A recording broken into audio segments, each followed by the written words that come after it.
What's up, YouTube? Today I'm reacting to mother realizes her son just executed her husband. What the hell? Body cam footage. This is... Who posted this video? Insanity Body Cam. Make sure to follow them for more content like this. And further ado, like, comment, subscribe, and let's peep. Oh, hold on. I forgot to say. People. Listen. PSA, everybody. Stop doing these goddamn crimes, bro. Like, what could you possibly do to execute her husband? Probably you're stabbed at or something. Did bro take away your video games or something? Like, bro, come on, bro. It's pointless, stupid, and you end up in jail for life. Now you just ruin your whole life just because of a stupid mistake you made. Please. They want you to stay out. Yeah. Oh. Yeah, definitely. Is there anybody else in the house? No. Just 1, 2, 3. This mother just came home to her worst nightmare. Her husband brutally murdered in his God damn, that motherfucker's beard is crazy. home. Mustache is crazy. It's okay, honey. At first, she thought someone had broken in, but she would soon discover that this wasn't a robbery gone wrong. The truth was far more shocking. The killer was none other than one of her own sons. Listen, we'll figure it out, man. We'll figure it out. We can't figure it out. He's dead. He's fucking dead. Some sick thing in my mind clicked and made me want to kill him. Yo, what the hell? What the hell, Leonte? On the night of November 21st, 2023, Theodore Oh, man. My mans was playing Marvel Rivals PC online, and dude came up behind him with the bat, bro. Really?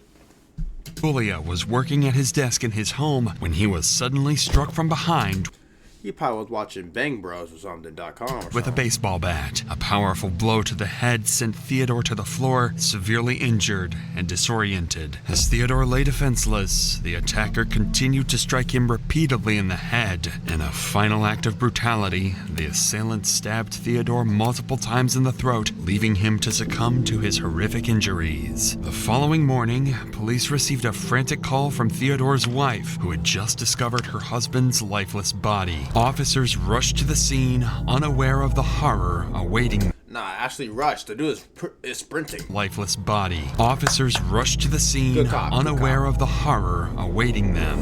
Come here. Let me see your hands. Come here. Hands up, What's going on? Get on the ground. Dad is dead. Get on the ground. Both of you on the ground. On the ground. Meet the new standard in sleep. This is Pod 4 Ultra. It's not a bed. Get on the ground. Dad is dead. Get on the ground. Both of you on the ground. On the ground. I don't have a weapon, I don't have a gun tail in my phone. Hands behind your back. Keep them there. Don't move them. Hands behind both of you. Hands behind your back. You got him? I got him. Keep your hands right there. Don't move them. All right.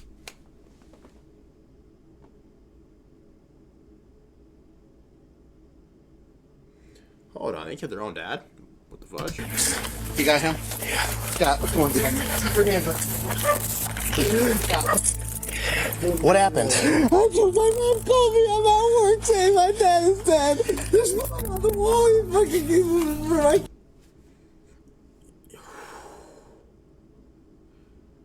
Yo, the dude in the lime is very calm. Now, I'm not saying he's guilty, because the one who's squealing and crying and stuff could be the one that's guilty for real, but god damn, this dude is super calm.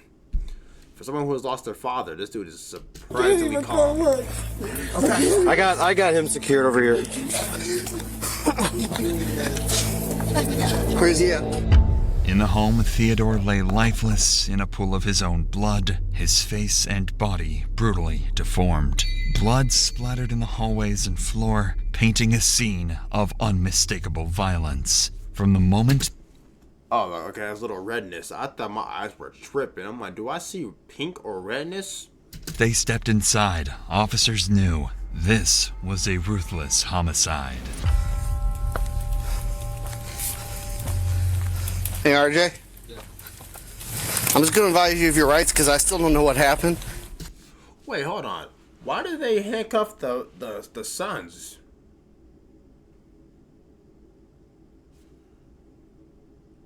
Wait, hold on. I'm confused now.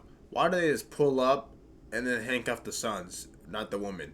They just assume that the sons have something to do with this? Ben didn't do anything, man. Ben didn't do anything. He thinks that I murdered my dad, and he wasn't attacking me. But I did not. I did not murder my dad. Police have yet to determine if anyone in the family is involved, Yeah. but RJ repeatedly insists Yeah. he didn't kill his father. A denial that, in itself, raises suspicion, and officers immediately picked up on this. What happened? Okay, so I heard scuffling in the middle of the night. I usually smoke cigarettes in the garage. Okay. Listen to music at a certain volume. Long story short, I found my dad when my mom comes home. Okay. Who moved the body? Because the body's clearly been moved. Was that you? I didn't move it. My mom. My mom may have went up there. Your mom is not moving that body. I'm saying. Are you saying? Who called? Who was here last night in the house? Just you and your dad? Yeah, and I think someone broke in and murdered him.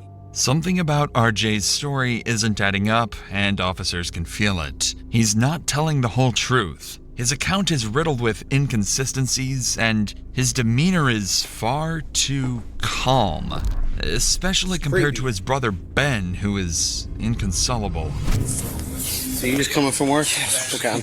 I'm sorry for the inconvenience, but there's been history in it. No, you're fine. Okay. I'm standing there and makes sense. Okay. You want to? Can I go inside? I'm getting cold. We'll get there, okay? Do you want to lean against the car? Or you want to? No. He called me last night at 12. Who did? My dad. Okay. And Did you speak to him? I couldn't answer it. I was asleep. I just called me this morning. Yeah. Last time I talked to him, we were getting ready for Thanksgiving. He was at my house and we were getting ready for Thanksgiving. I'm really sorry for your loss, man. You have my condolences. It's like, I don't want this to be real. I know. Damn, sad. Trust me. I wish it wasn't. Was your mom here last night? Or was just... See, now these are real. These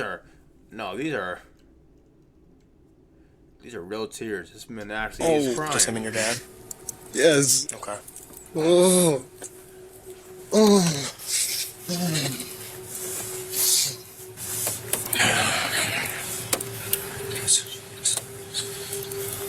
Ben seems to be in shock, yet one thing is very clear. Ben suspects that his own brother is responsible for the cold-blooded murder of their father. It might be easy to miss, but after Ben tells the officer that RJ and Theodore were home alone last night, he quietly mutters under his breath, "That piece of shit." We may take RJ back. Yeah, 100%.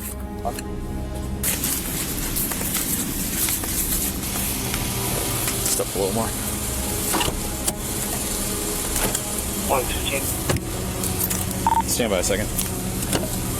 Let's see. Alright, call the wrong person.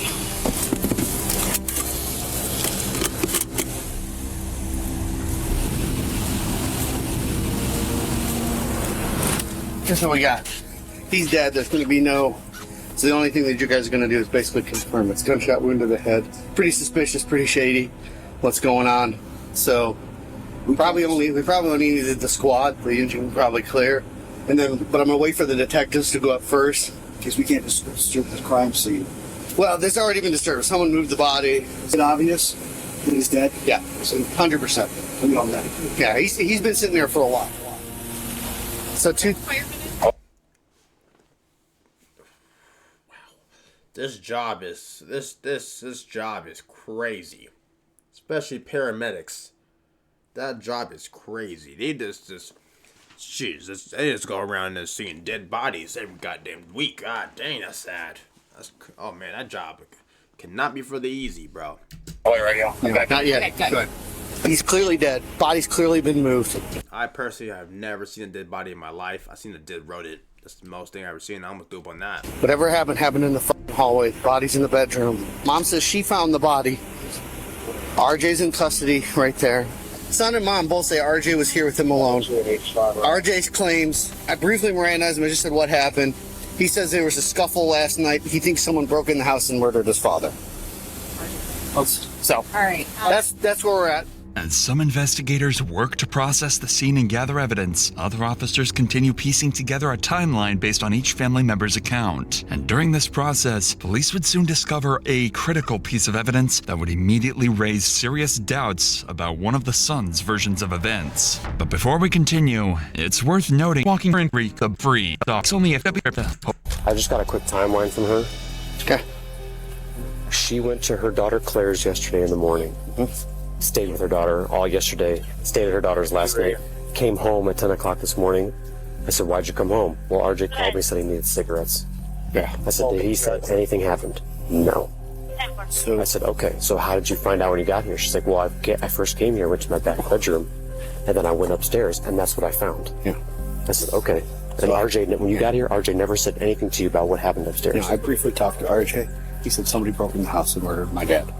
He clearly, I don't know where the gun is. It's upstairs. I don't think that's it. It might be. And I guess when she called this son, after she found him. I don't think he's related. No, after she found him, that's when she called him, the younger son. As far as my understanding goes, whenever anything happened, it was just RJ and his dad. Yeah, but well, that's the same thing I've gotten from. Who's it? That's the other brother. Right. Yeah. Yeah. So the same thing is that RJ and his dad were home alone all night. Based on everything they've gathered, officers decide to take Annie, Ben, and RJ in for questioning. It's clear that RJ is the most suspicious out of the group and, as such, their primary suspect. But in order to fully cover all possible angles, it's crucial to get a formal interview with everyone who could have This is crazy. been involved. All possible angles, it's crucial to get a formal interview with everyone who could have been involved. We're gonna take him out of the car. You know, go for a second. Yeah. Okay. Let's go. We're going this way. Come on. Yeah, me too. We all gotta go. All of us. Let's go. You're gonna follow me. Okay. Let's go. We're gonna go to this car right here, okay? What's gonna happen is everyone's gonna go back to the station. Okay. I mean, obviously, we're gonna talk to all of you, get statements from everybody. Have a seat. Officers don't suspect Annie or Ben have any involvement, but their suspicion of RJ is only growing. In fact, many of them are already familiar with RJ, as this isn't the first time law enforcement has been called to the Gulia residence due to an ongoing dispute between father and son. RJ has a known history of violence, and officers can't shake the feeling that something darker is at play. One officer in particular recalls an unsettling conversation he had with Theodore during a previous visit, one that still sends chills down his spine. Before when he saw me, piece of shit, don't like you, loser, all this shit. Now he's like completely different person. Right. I just think that means something here. I was looking at him. He has like 1,000-mile stare right when he was sitting on the ground. You know, it sucks. But that guy said, like, literally, I don't even know if I actually said it, but I thought it. Huh? I might have said it to his dad, like, he's gonna kill you. Like, when last time we were here? Yeah. Because I talked to him after everyone else left. Oh, 2 minutes. Oh, this is God damn. And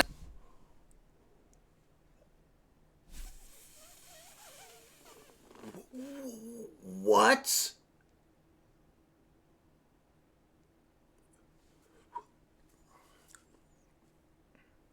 Look, I don't know if the cop was joking when he said that. Like, he's gonna kill you as a joke. I don't know, or was he being serious? But if you have a thought in your head that the son was gonna kill the dad, why didn't you put the kid in mental hospital or something? Arrest the dude. If you have that naturally thought. Come on, bro. I know we've been here. We were here 2 weeks ago. For RJ. Yeah. He's threatening to stab us, so I was like...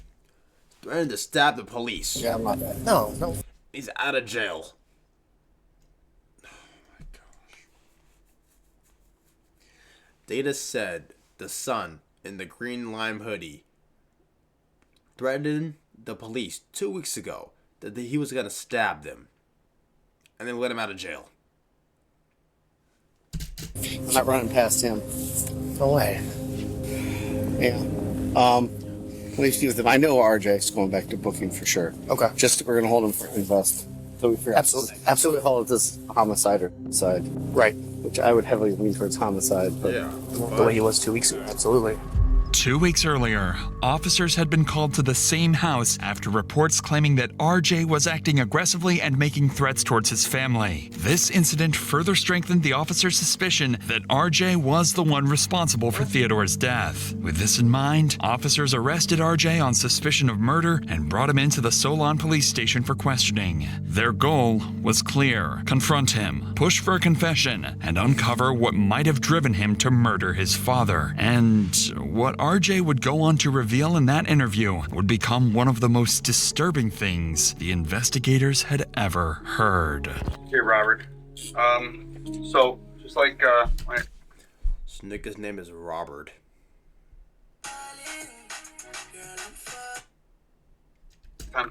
Since the new day, I'm gonna read you your rights again. I just need to check the signature there. Want to come clean, man. Alright, well, 100% come clean with you. I'm the man. Yeah. I'm not going to look for any kind of excuse or blame game to put on my dad. This is bad enough. I get it. I'm not going to disgrace him. He's dead. I'm not going to put him down any more than that. Okay. First of all, what I did makes me sick inside. I'll never forget. I don't know why, I don't know how, there wasn't much motive other than just being angry. He was sitting down, and I was gonna hit him from behind because I didn't want to go too far, I just wanted it to end fast. When I decided in my mind I was gonna do it. I hit him a couple times in the arm, and it broke his arm, hurt his arm. I didn't want him to just stagger off and call the police, and it was more of the same. I said, you know what, I'm just gonna do this. And I started swinging the bat, and I knocked him to the ground. And right there where all that blood was, I hit him and knocked him cold. And I just tried to kill him from that point. He was struggling. I took a knife and just tried to destroy because I didn't want him to feel any more pain. And I had gone too far. And I don't know how I didn't take my life. Seeing my dad like that for no freaking reason, man. I didn't have much motive or plan, and I wasn't even that angry. It's just, I don't know, like I was possessed. He was literally sitting. And they said demons are not real. Oh man, I was possessed is crazy. What am I hearing right now, brother? Close all the schools, close the goddamn town up. This dude I was possessed to kill my own father. What the hell happened? This motherfucker definitely didn't hit no parlays. Sitting down and I started to strike him. Sitting down where, though? At his desk. He sat there a lot of the time. And I went up to him behind and I started hitting him. And he said, I love you, man.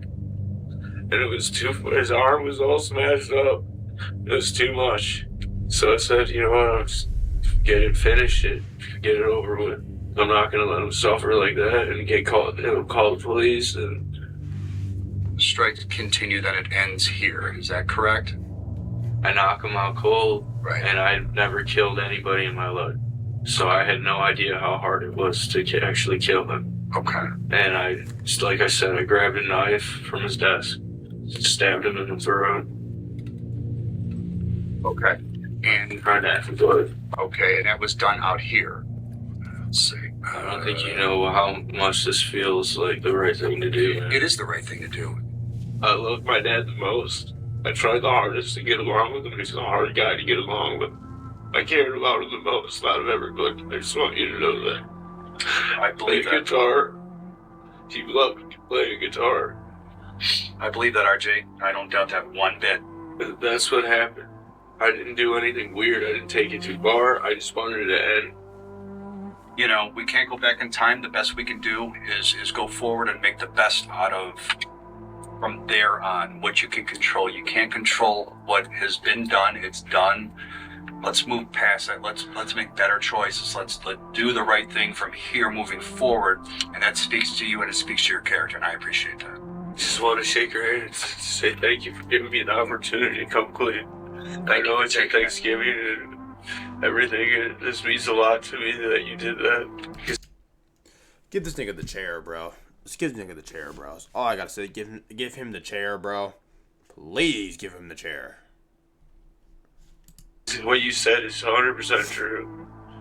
That there's no passing. So the truth comes out. Thank you. Appreciate that. It is deeply disturbing how a son who claimed to love his Bro, I couldn't go to sleep if a nigga looking like this was in my house at night, bro. The dad, man, it's sad, bro. You can't go to see what a man look like this is in your house, bro. father the most ultimately became his killer. But at the very Oh man, yeah, this is crazy. least, RJ chose to come clean, confessing his actions and showing remorse for what he had done. RJ later pled guilty to involuntary manslaughter, felonious assault, and offenses against a human corpse. He was sentenced to a maximum of 25.5 years at the Lorraine Correctional Institute, where he currently resides.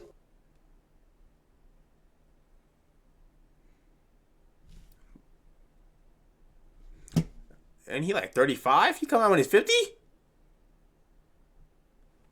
Or am I tripping? That's crazy.